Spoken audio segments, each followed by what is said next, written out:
give your thought on this. Okay, so starting a school is a very capital intensive thing. It takes anywhere between 25-30 crores to start a school. Not everybody can do it. A. B. Starting a school is not a patented idea. It's not a creation. Now, my competitors would be how many people from Ahmedabad want to look at a Delhi public school and who are hanging out in Delhi public school. There weren't that many at that time. But your question is well taken. Sometimes we have to protect ideas because they can be stolen. In this world of patents, you can patent your idea. The second thing really, it's never the idea, it's the implementation. Everybody can have the same set of ideas. It doesn't work. It's about how you hit the ground running that makes for you. So it's just not the idea.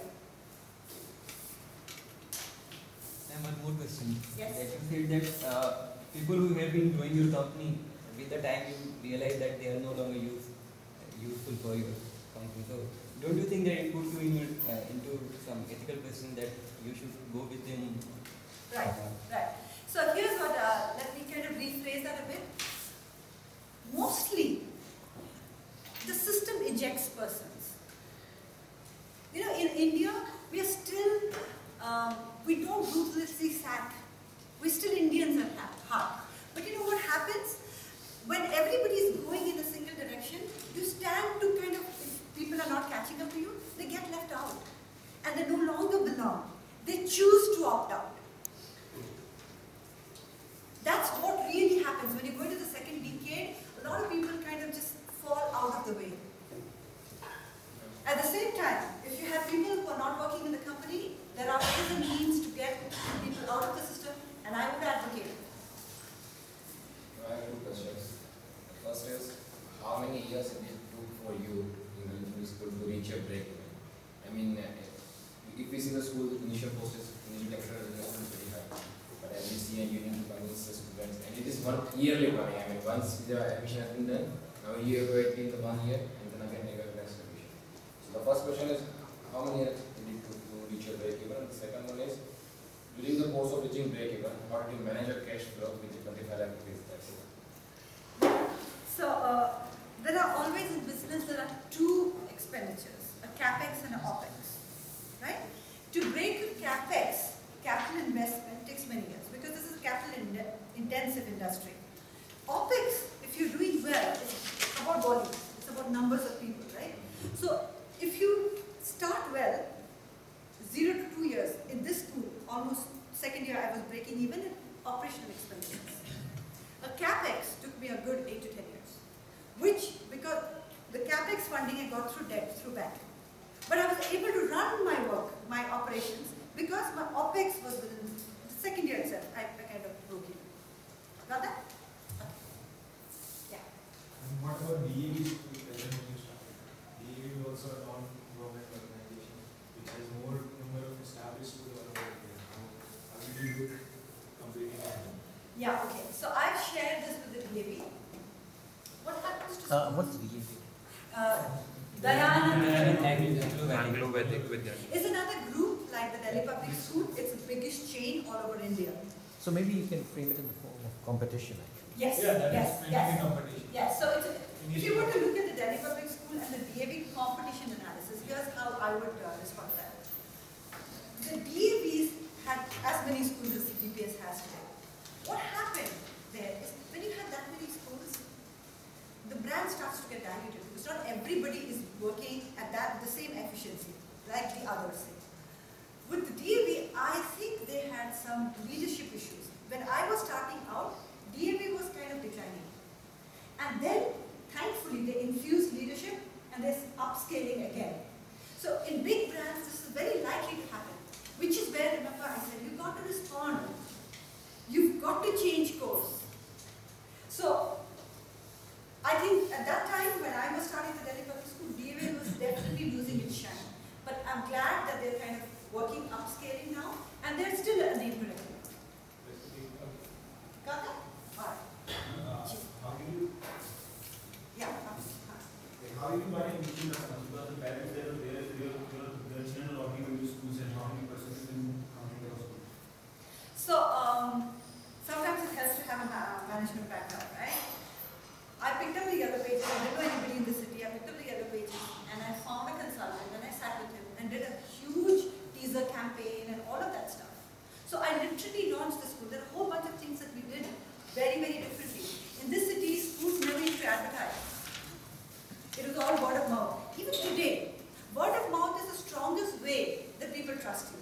Because this is about children's life. It's not an FMCG product that you can, over the counter sell.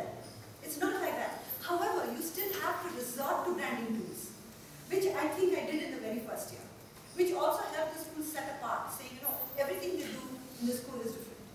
So we did attract large numbers. We started the school with about 500 kids, but they were all non-Gujarati kids. So I used to really look at the statistics and say, I want to tip the scale and be more local people. I wanted acceptance, and I think about 5 years it took us, and then it was a 15 to 20%.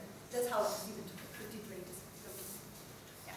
That was the question. So, did you make any changes to bring in the local students? Oh yes, absolutely. So, see, I think first and foremost, the very fact that we lasted created some goodwill and trust.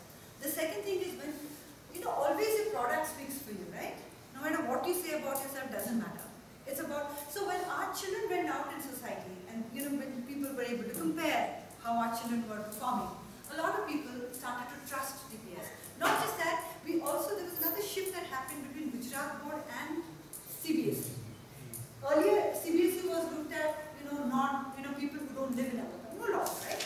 CBSE is very strong board. So when that shift happened, it also helped us. So yeah, today we have large numbers. So after some other local schools, gained some competition with this, so how do you manage to stop students from leaving your school and things like that? If you're doing a good job, nobody leaves you. You are inside the classroom. Okay, that's number one. Number two, people will always move, right? I mean, we have to look at, and we look at, what's the percentage of movement? There will be some natural movements. People are getting a transfer, people are not, sometimes CBSE is a challenging board, all of that. It's when that percentage becomes naturally high that it's reason for concern. That's the one part of it. How do you stop the attrition? Not just students, even staff attrition, right? Similarly. The more important is, how did we continue to maintain our position? And that is by continuous reinvention and innovation. Like I said, you cannot stop. You can't say we've arrived. There's no such thing. It's just going to the next level. So that commitment of keeping on going to the next level, I think, kind of stabilized us. So, for example, every year, I remember that every year we used to have 2 or 3 students doing better. Are you at inside? No, I'm from goods. Okay. So we were having 2 or 3 students always going Koba. back and forth between DPS Koba and Hillwoods. Correct. So similar thing. Absolutely. See, there is like I said, there's a natural movement is bound to happen for a whole bunch of individual reasons. But it's after that scale, I mean, if it's sort of lack of a number, if it's 1%, if it becomes 2%, it becomes alarming, and then you have to take corrective steps. So, the starting time you didn't have any documentation, right? What did you had any slide presentations? Oh, please! I wish I did. No, so very sweet. Did I have any slide presentation when I went to DPS to sell my dream? No, I did not. So, I wish I did. I wish I had a mentor. I wish I had gone to a consultant before I went to Delhi Public School. I wish I did not rely so much on my dream.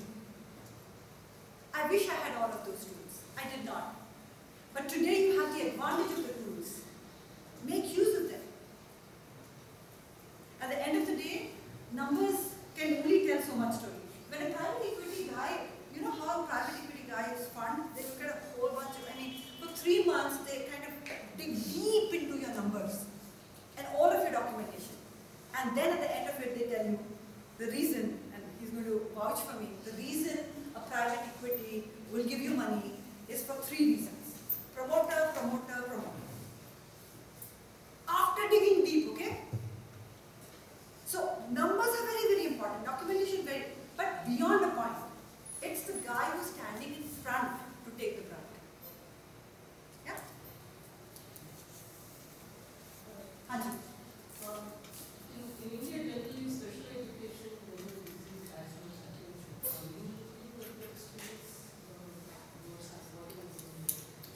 It's true that in India, we didn't even have strong laws to support special education.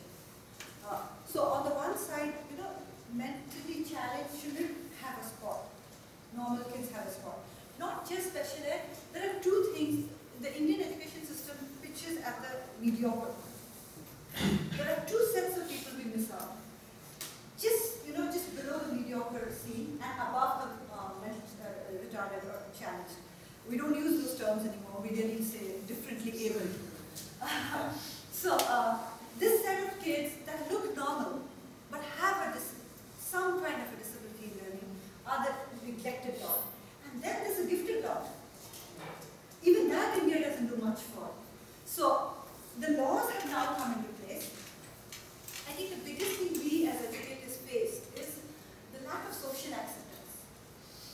In India, special education is looked down upon. A parent is not happy and comfortable telling somebody else that my child is differently able. So the social ostracization is something that we as institutions have to deal with. So my solution to Prerna, our school of dyslexics, is it's housed inside their public school. The child will wear a DPS uniform and come to school. So the parents are safe.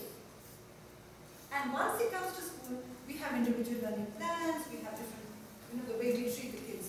So that's a space we found that exclusiveness doesn't work there. The country is talking about inclusive education. It's a long haul. Our teachers are not trained. We don't have spaces. We don't have infra to deal with it. But at least the policies are in the right direction.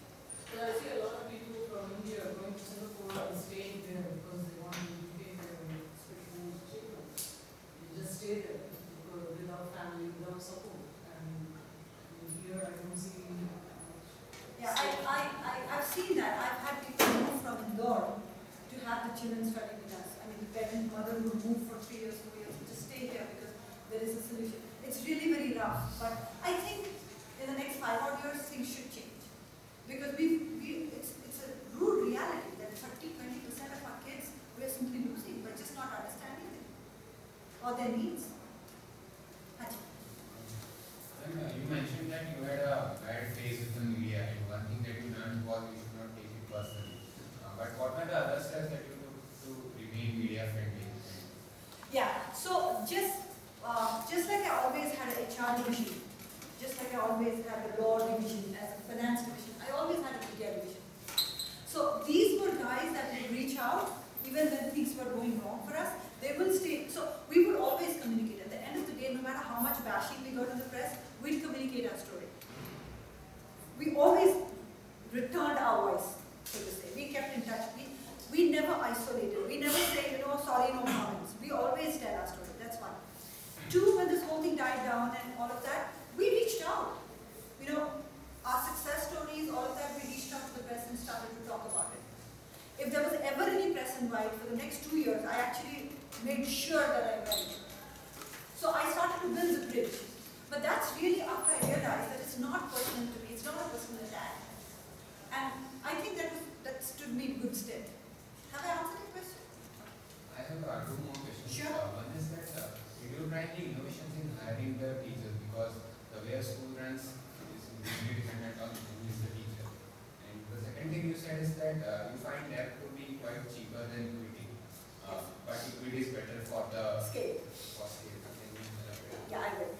So, yes, the quality of education cannot be more or better than the quality of the teacher, right? I mean, no two ways about this statement. So, in our hiring processes, we've always ensured that we do a whole bunch of stuff that private industry does.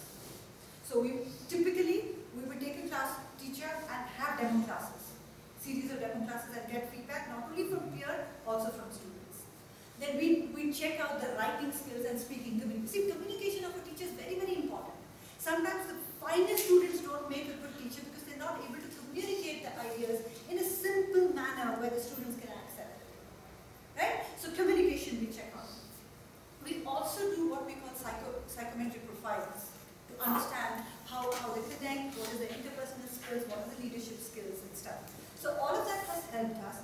And beyond a point when you kind of, inflex the curve, so to say, you're not on the bottom. Our single recruitment ad and at Economic Times, there are like heaps of CVs. Almost 20% we have to literally chart.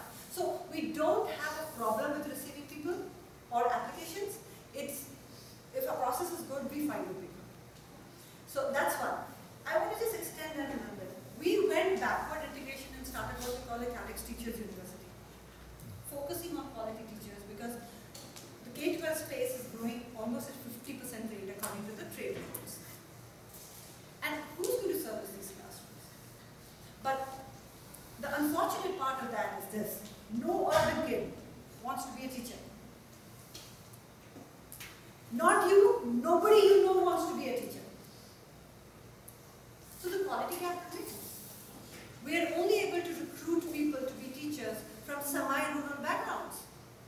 And in 3 or 4 years, there's just so much we can do with the kids before putting them back to classroom teaching. So that's the one part of the story. The second thing I said is this. So when you get debt, you mortgage land and building, and you get it at a prevailing rate, which is like anywhere today's rate would be 10 to 12%. That's a standard year-on-year cumulative growth. You have a fixed payment term, like 5 or 7 or what have you. So your cost of finance is sitting at 10, 12.